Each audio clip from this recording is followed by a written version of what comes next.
अस्सलाम वालेकुम everyone, welcome back to my new vlog. तो यहाँ पर सैरी वैरी हमने कर ली है, ज़्यादा कुछ सूट किया नहीं नींद में।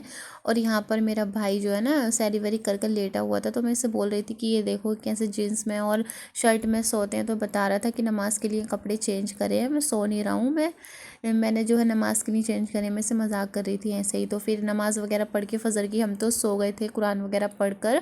फिर यहाँ पर सीधा उठे थे हम ज़ोहर के टाइम ही, तो वज़ू वगैरह कर कर हमने नमाज़ पढ़ ली थी। क्योंकि ऐसा होता है ना, जब सुबह में हम सैरी वगैरह कर कर लेटते हैं तो दिन में इतना कुछ काम होता नहीं है, तो हम सो जाते हैं।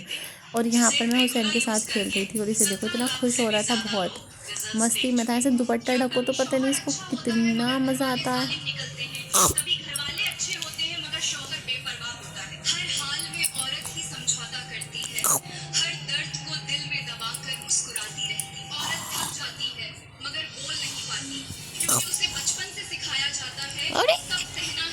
अरे कौन है? हुसैन है, हुसैन है, हुसैन है। माशाल्लाह बोल देना सब। और यहाँ पर फिर है ना चावल जो है ख़त्म हो गए थे, तो यहाँ पर खाला जो चावल खोल रही थी वो बता रही थी कि देखो मैंने जो इसका जो ये कट्टा होता है ना, मतलब चावलों वाली बोरी होती है, मैंने बहुत अच्छे से इसको खोला है। तो अगर यूज़ करना हो तो यूज़ कर लेना।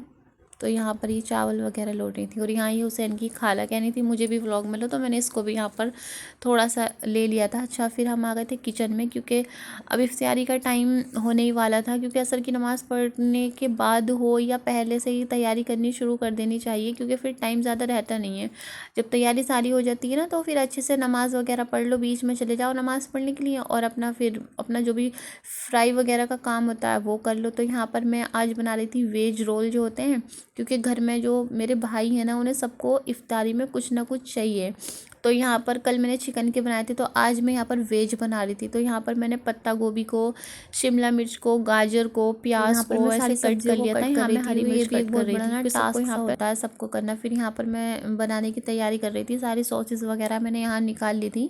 तो सबसे पहले मैंने यहाँ पर कढ़ाई में जो है ना ऑयल डालकर सबसे पहले प्याज को डाला था, उसको हल्का सा मतलब सोटे करके अलग अलग कर कर फिर यहाँ पर जो है ना सारी मैंने सब्जियाँ ऐड कर दी थी। अच्छा, प्याज को सबसे पहले इसलिए ऐड करा क्योंकि प्याज जो है ना थोड़ी वैसी होती है, तो मतलब खुल सी जाती है वो उसमें।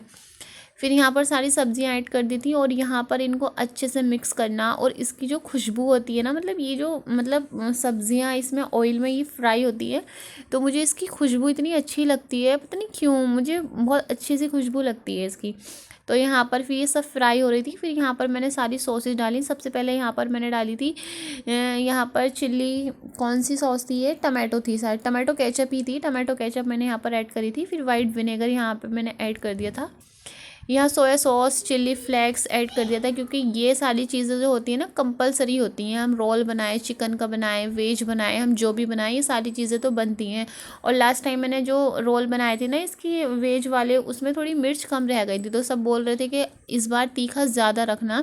तो फिर यहाँ पर मैंने चिल्ली फ्लेक्स के साथ जो ना थोड़ी सी घर की बनी हुई वही रेड चिल्ली पाउडर जो होती है, मैंने वो भी इसमें ऐड कर दी थी, क्योंकि लाल मिर्च का जो इसमें टेस्ट था वो अच्छा हो गया था, मतलब थोड़ी चटपटे हो गए थे।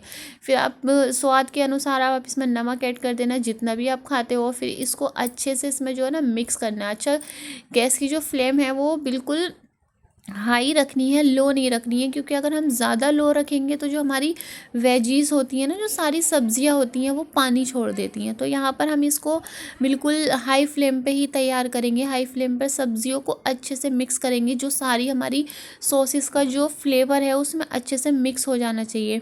तो यहाँ पर बस मैं यही कर रही थी।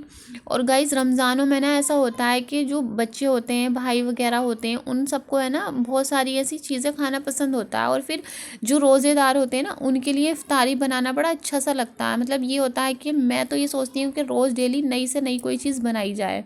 और यहाँ पर ये देखो, ये तो मेरे व्लॉग में आने के लिए बड़ी बेताब रहती है लड़की। और यहाँ पर बनाने हैं पनीर के पकोड़े, तो इसके लिए मैंने यहाँ पर बेसन को ऐसे रख दिया। इसमें लाल मिर्च पाउडर, हल्दी और नमक, थोड़ा सा मैंने धनिया हरा डाला है और इसको मैंने तैयार करके रख दिया है। और यहाँ पर आलू और प्याज की पकौड़ी होंगी, तो यहाँ पर मैंने आलू को कट करा है, प्याज है, इसमें हरा धनिया, हरी मिर्च। अब इसमें नमक और बेसन डाल के मिक्स होके फिर यहाँ पर हम पकौड़ी फ्राई करेंगे। यहाँ पर है हमारा पनीर, ये मैंने इस तरीके से मतलब कट कर लिया है। अभी इसमें डिप करके फिर हम इसको ऑयल में फ्राई करेंगे और बस। और यहाँ पर बन रही है बिरयानी, अखनी यहाँ पर तैयार हो गई है। फिर हम नमाज़ पढ़कर असर की यहाँ पर खाला बनाएंगी हमारी।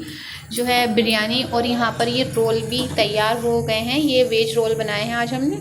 यहाँ पर वेज रोल तैयार हैं, रोल बनाकर रख। यहाँ पर जो है बिरयानी के लिए चावल भी मैंने रख दिए हैं भिगोकर। अब इसको आधे घंटे बाद फिर जो है यहाँ पर बिरयानी बनाएंगे। तो ऑलमोस्ट सारी तैयारी जो है लगभग हो चुकी हैं।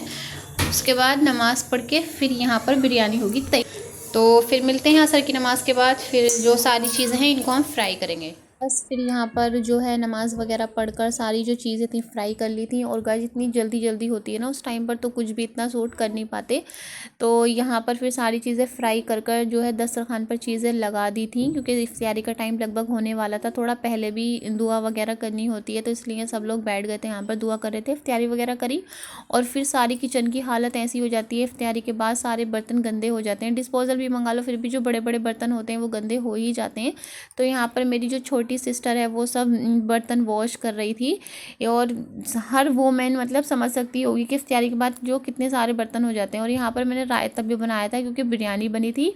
व्लॉग अगर मेरा अच्छा लगा हो गाइस तो लाइक करना, सब्सक्राइब करना।